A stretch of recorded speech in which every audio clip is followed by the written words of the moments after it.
Hey there, so you're planning a trip and it looks like you've got a layover in Australia? Well, that little stopover might need a special visa. In this explainer, we are going to cut right through all the confusing stuff. We'll break down the Australian transit visa, the subclass 771, so you know exactly what you need to do step by step. Okay, so if you're one of the thousands of people just passing through Australia, then this is for you. What we're going to do here is give you a super clear, simple action plan for that short stay.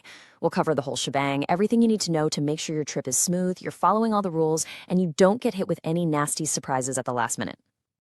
All right, first things first, let's get the basics down. What is this visa really, and what are the big non-negotiable rules you have to know before you even think about getting on that plane? Okay, here's the key thing to wrap your head around. The subclass 771 is just for passing through. It's not a tourist visa, not at all. Think of it more like a hall pass, you know? It's designed to get you from your first flight, through Australia, and on to your next one, and it's all gotta happen within a super strict time limit. And here it is, the magic number for almost everyone. If you're flying in and flying out, you get a maximum of 72 hours. That's it, 3 days. It is a hard stop, no exceptions, so that number is one you've got to lock into your brain. Now, like with any rule, there is an exception, but this one's pretty specific. If you have a maritime crew visa and you're in Australia only to join a ship, then that window opens up a bit. You get 5 days. But again, this is a very specific situation, so please make sure that's actually you before you count on it. Okay, listen up, because this next part is critically important. Seriously, if you already have another Australian visa, maybe a student visa or a work visa, something like that, getting this transit visa could automatically cancel your other one. Poof, it's gone. So before you do anything, you have to check the VEVO system. VEVO. It's the Visa Entitlement Verification Online service. It's the government's official tool that shows you the exact status of any visa you hold.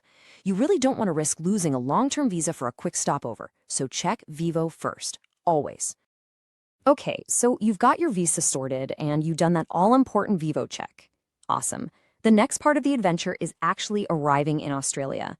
Let's talk about what happens when your plane touches down and you walk up to that border. Look, the whole process is designed to be pretty painless. Here's what you do. 1, have your passport and your visa details ready to go. Don't be fumbling for them. 2, you've got to fill out that incoming passenger card. They usually give it to you on the plane, so a little pro tip is to fill it out before you land to save time. And 3, to really speed things up, look for the SmartGates. They're these automated gates that scan your e-passport and face, and boom, you're through immigration and ready to start your transit. All right, you've made it. You're past the border and officially in Australia. So, now what? For the short time you're actually here, what are the rules? What are you supposed to do? And this is where it gets interesting, because it's a mix of freedom and responsibility. On one hand, what can you do? Well, you can absolutely leave the airport. Go see the sights, visit some friends, explore a little bit before your next flight. But there's also the must-do list. These are the non-negotiable things, the legal requirements of your visa. And here's a huge one from that must-do list. You have to tell the government if your situation changes. We're talking about things like your phone number or email, if you get a new passport, if your relationship status changes, or even if you have a baby. You're legally required to let the Department of Home Affairs know. It's a condition of your visa. It doesn't matter if you're only there for a day. Let's be absolutely crystal clear about something a lot of people get wrong. And this comes straight from the source. You can't extend this visa. Full stop. It's not possible. If your plans change and you suddenly decide you want to stay in Australia, you have to apply for a brand new, totally different visa from scratch. You can't just ask for a few more days on this one. Okay, the clock is ticking. Your 72 hours are almost up. Time to talk about the final step, which is thankfully the easiest one. Leaving Australia and getting on with your journey.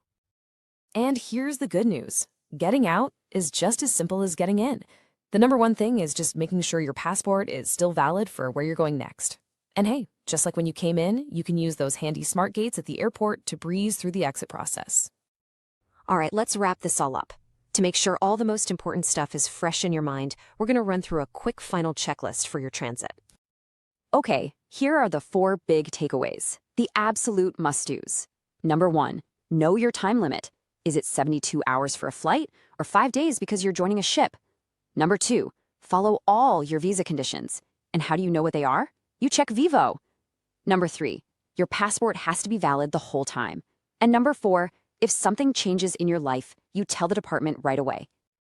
And that's pretty much it. If you just keep these simple things in mind, you are all set for a totally stress-free transit through Australia. You see, a little bit of prep work goes a long way, and it means you can actually relax and enjoy that short stopover before you head off to what's next. Have an amazing trip.